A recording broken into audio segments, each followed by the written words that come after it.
Commençons les rappels de secondes en mécanique.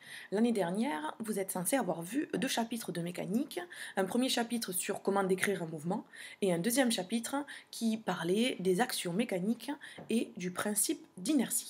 Commençons par le commencement. Dans chaque étude mécanique, il faut dans un premier temps, systématiquement, définir le système que l'on étudie. Alors qu'est-ce que c'est que le système que l'on étudie? Eh bien c'est l'objet dont on va étudier le mouvement. Si on prend un ballon qu'on est en train de lancer pour essayer de marquer un panier, notre système étudié sera le ballon. Deuxièmement, il faut choisir un référentiel d'étude. Le référentiel, vous l'avez vu au collège, et vous en avez reparlé l'année dernière, c'est le point de vue, l'endroit où on va poser la caméra pour regarder le mouvement. Il existe différents types de référentiels. Les trois que vous devez retenir sont le référentiel héliocentrique, donc comme son nom l'indique, qui a pour origine le centre du Soleil, le référentiel géocentrique, qui a pour origine le centre de la Terre, et le référentiel terrestre. Donc suivant le mouvement que l'on veut étudier, on utilisera tel ou tel référentiel. À chaque fois qu'on étudie le mouvement d'un objet au voisinage de la Terre, on utilisera le référentiel terrestre. Si on veut étudier le mouvement de la Lune ou des satellites qui tournent autour de la Terre, on utilisera plutôt le référentiel géocentrique. Et lorsque l'on veut parler du mouvement des planètes de notre système solaire, on utilisera le référentiel héliocentrique par exemple. Une fois qu'on a défini le système et choisi le référentiel, il faut être capable de décrire le mouvement du système que l'on étudie. Décrire le mouvement, ça veut dire parler de deux informations. La trajectoire, qui peut être soit rectiligne, soit circulaire, soit curviligne. Ça aussi, vous l'avez vu au collège et on vous l'a rappelé l'année dernière. Et puis, une deuxième information sur sa vitesse. Est-ce que notre mouvement est uniforme, accéléré ou ralenti? Donc, décrire un mouvement, c'est donner deux informations, sa trajectoire et une information sur la vitesse. On parlera par exemple de mouvement rectiligne uniforme, de mouvement circulaire uniforme ou de mouvement rectiligne accéléré ou ralenti notamment. Allons un peu plus loin sur cette histoire de vitesse.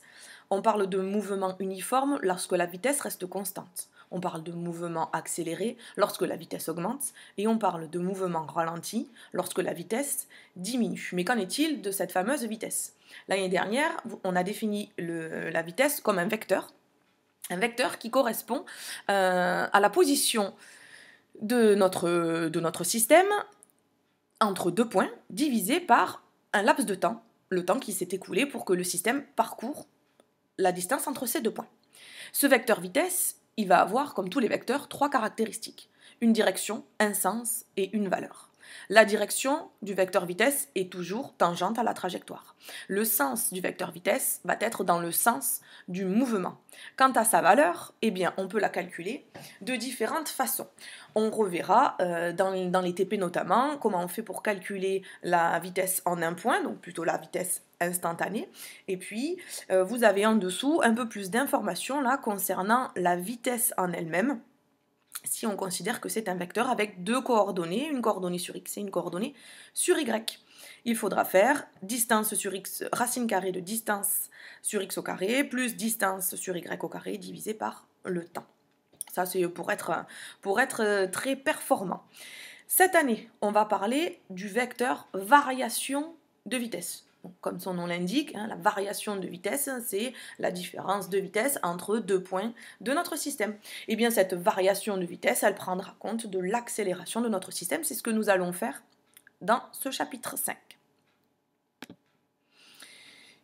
Une fois qu'on est au point sur le système, sur le référentiel choisi, sur la trajectoire et la vitesse, il faut qu'on sache quelles sont les forces qui s'exercent sur ce système. Donc l'année dernière, quand on a parlé de force, on a vu qu'il y avait une notation particulière. Donc les forces, on les note F, évidemment sous forme vectorielle, donc avec une flèche dessus, et on va par convention noter force du système extérieur sur le système étudié. Par exemple, force exercée par la Terre sur la Lune, si on considère que notre système étudié, c'est la Lune. C'est la façon de le noter. Cette caractéristique rappelle celle de vecteurs que vous avez vus en mathématiques. Donc, il y aura aussi des coordonnées, il y aura aussi des caractéristiques. Parmi toutes les forces que vous avez déjà rencontrées, il y en a quelques-unes qu'il faut connaître et pour lesquelles on ne notera pas F de système extérieur sur système étudié. Nous avons le poids qui correspond en fait à la force exercée par la Terre sur l'objet en question.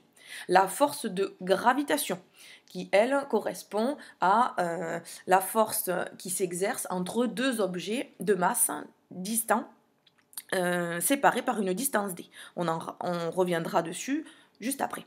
La réaction du support, c'est la force exercée par le sol, le mur ou en tout cas le support sur l'objet en question, la tension d'un fil et les forces de frottement. Voici celles que vous devez connaître. Je reviens à la distinction entre la force de gravitation et le poids. Alors le poids, pareil, vous en avez parlé quand vous étiez au collège.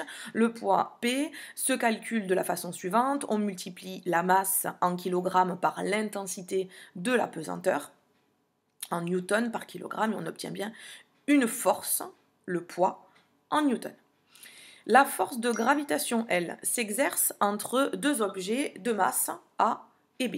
Et pour la calculer, voilà la formule G, qui n'est pas le même G que celui du poids, qui correspond à la constante de gravitation universelle. G fois la masse de l'objet A fois la masse de l'objet B, divisé par la distance qui les sépare au carré. Voilà, on les reprendra dans ce chapitre, ces deux forces-là, à connaître. Une fois qu'on est capable de connaître les forces, vous avez vu l'année dernière qu'on pouvait faire le bilan des forces qui s'exercent sur notre système. Ce bilan des forces, on vous l'a présenté l'année dernière sous la forme d'un DOI que vous aviez aussi vu au collège. Alors ce DOI c'est quoi? Eh bien en fait, nous allons mettre le système étudié au centre, les systèmes extérieurs autour, et pour chaque système extérieur, on va le relier à notre système par un principe de flèche. On va mettre des flèches pleines lorsque ce sont des actions de contact et des flèches en pointillé lorsque ce sont des actions à distance. Donc si on prend l'exemple de la skieuse que nous avions vu précédemment et qu'on réfléchit aux forces qui s'exercent sur cette skieuse, nous avons la force exercée par la terre sur la skieuse qui correspond à son poids, la force exercée par la perche sur la skieuse, qui est en train de prendre le tire-fesse, et donc on a la tension exercée par la perche. Nous avons la réaction du sol, qui empêche la skieuse de s'enfoncer dans la neige, et la neige qui va exercer des forces de frottement sur les skis de la skieuse. Il y a donc sur notre système skieuse 4 forces qui s'exercent, P, plus R, plus T, plus F. Souvent, dans nos analyses, on va négliger les forces de frottement. Donc, il faut que vous soyez capable de faire le DOI, mais surtout d'établir le bilan des forces qui s'exercent sur un système. Dernier point que nous allons devoir rappeler, c'est le principe d'inertie. Alors, plutôt que de vous lire ce document, je vous ai préparé le principe d'inertie en images.